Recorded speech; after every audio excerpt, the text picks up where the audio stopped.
Hey friends, and welcome back. Today we're looking at a bit of an emotional and reflective topic, and that is that of regrets.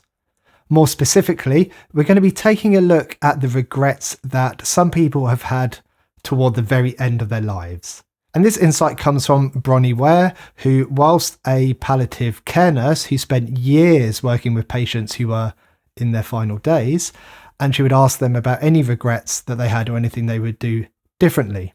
In her book, The Top 5 Regrets of the Dying, she shares what she learned and the most common themes that came up. And also, it's not going to be specifically mental health related or trauma related, because we could talk about that all day.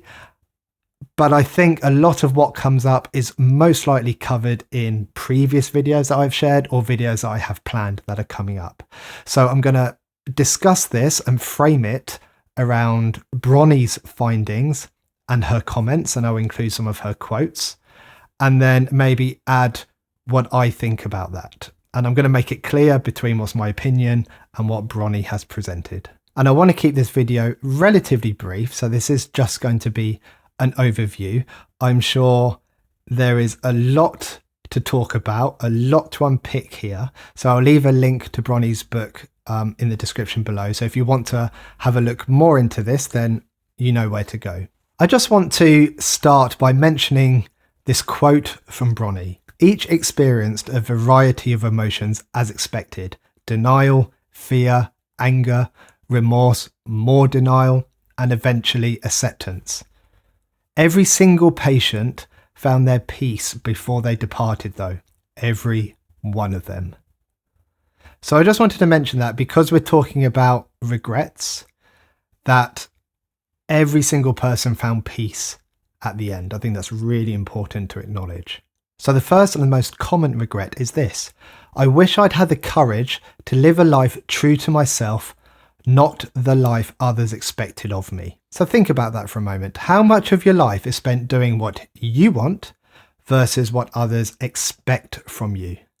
So many people, especially at the end of their lives, realize they didn't pursue their dreams, their goals, how they wanted to live their life. They were stuck living for someone else, whether it was their parents, whether it was a partner, whether it was even wider society. This regret reminds us to pause and ask that question of, am I living authentically? Am I living according to my values and not values that are expected of me? And this is surprisingly difficult to pick apart. What are your own values and what values other people are trying to instill on you? And it can get a little bit messy. It's not always easy to follow your own path and your own journey, but we often find that that is the most fulfilling. Bronnie says, it is very important to try and honour at least some of your dreams along the way. From the moment that you lose your health, it is too late. Health brings a freedom very few realise until they no longer have it. The second regret is one that I think a lot of people will relate to. I wish I hadn't worked so hard. Bronnie shared that this regret was the most common among men, although many women felt it too. They looked back and realised they had missed so much time with their children, with their partners, with their friends, all because they were so caught up in work. And let's be honest, how often do we tell ourselves, I just need to get through this project, or I'll spend time with my family after I've sent this one email if you're catching up on work in the evening, or I'll push it hard for a few years, I'll save some money, and then I'll slow down a bit and do the things that I want to do. And Bronnie brings up this idea that there seem to be a lot of people who work so much in order to have enough money. Because let's face it, a lot of the time, that's why we work. And Bronnie says, by simplifying your lifestyle and making conscious choices along the way, it is possible to not need the income that you think you do. And by creating more space in your life, you become happier and more open to new opportunities, ones more suited to your new lifestyle. Next up is, I wish I'd had the courage to express my feelings. Many people reported suppressing their own feelings and the expression of their feelings in order to keep peace with others. In fact, she goes on to say that many developed illnesses related to the bitterness and the resentment that they carried as a result of that. Think about it. How often do you hold back what you really want to say? And this is interesting, isn't it? Because a lot of this is to do with avoiding conflict. But it feels to me as if you aren't really avoiding conflict, you are actually avoiding authenticity. Being authentic can feel like it's making you vulnerable. It can put you in what feels a vulnerable position. And being vulnerable is scary. Being vulnerable can lead to confrontation, or it can lead to rejection, or both. But authenticity is also the foundation of real connection and those quality relationships that most of us desire. The fourth regret really resonates with me personally, because I think this is something that I think about quite often. I wish I had stayed in touch with my friends.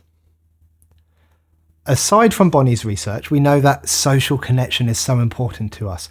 We know that it is the quality of relationships and not the quantity of relationships that matter. Yet it's so easy to get carried away with just life stuff, a busy lifestyle where time creeps away and we tell ourselves, I'll catch up with my friends later. I'll give so-and-so a call next week once I finish this stuff I need to do. And then a week comes along, there's more stuff to do. And we say, oh, well, I'll talk to them again a week later. Before you know it, months and years have gone past. Or we fall out with good friends. We fall out with them over relatively minor things and we don't make amends with them. What Bronnie says is often they would not truly realise the full benefits of friends until their dying weeks, and it was not always possible to track them down. Many had become so caught up in their own lives that they had let golden friendships slip by over the years. There were many deep regrets about not giving friendships the time and effort that they deserved. Everyone misses their friends when they are dying. And the fifth regret is, I wish I had let myself be happier. Bronnie says, many did not realise until the end that happiness is a choice. They had stayed stuck in old patterns and habits. The so-called comfort or familiarity overflowed into their emotions as well as their physical lives. Fear of change had them pretending to others and to themselves that they were content, when deep within they longed to laugh properly and have silliness in their life again. Personally, this is the most interesting for me and where this sits with my main therapeutic modality that centres around acceptance. I hear this idea quite frequently that happiness is a choice. And I'm not really sure that it is, because I don't think emotions can be controlled like that. I get the sentiment behind the statement though, but it is such a complicated concept both scientifically and philosophically.